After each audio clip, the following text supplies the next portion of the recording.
Hello, dear students, good morning. Welcome to social science class. Are you all learning what I am teaching you every day? I hope you all doing that, right? Today we will be dealing with part 3 of the same lesson which we learnt yesterday, natural disaster. What did we learn last day? Do you remember?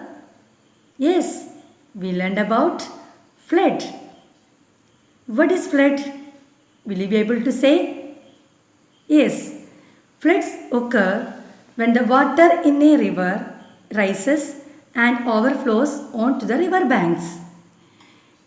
They are caused by natural factors and human actions.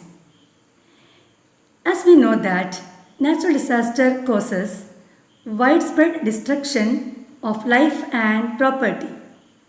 Is it clear, all of you? So today let us discuss about one such natural disaster like cyclone.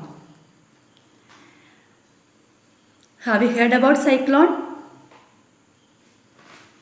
And have you seen its picture in newspaper or TV? Yes, what is cyclone? Now you can look at this picture. This is an aerial view of the cyclone that is visible from satellite. When you see a cyclone, it's a very strong wind accompanied by very heavy rain. It is commonly occur in the coastal region. It is formed when low pressure is created over the sea. The wind can reach the speed of over 60 km per hour. They reach the lands with great force and speed. When they hit the coast, they cause heavy rain and widespread destruction. Next we can study about the effects of cyclone. The strong wind and rain can damage houses and they spoil standing crops and they even blow away electric lines.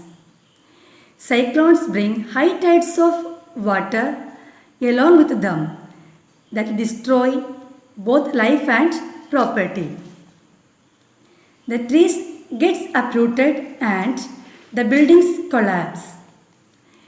This cyclones ultimately leads flood. Because of cyclones and floods, people as well as animals die. Also, there are a lot of damages that causes to life as well as property. Next, we can move on with precautions.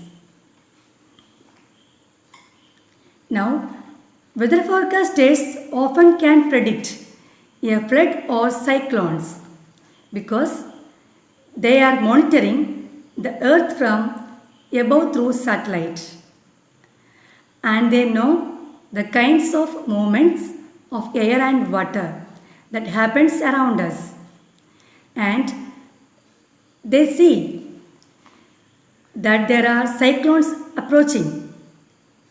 They will give us warning sign to the people through newspaper or TV.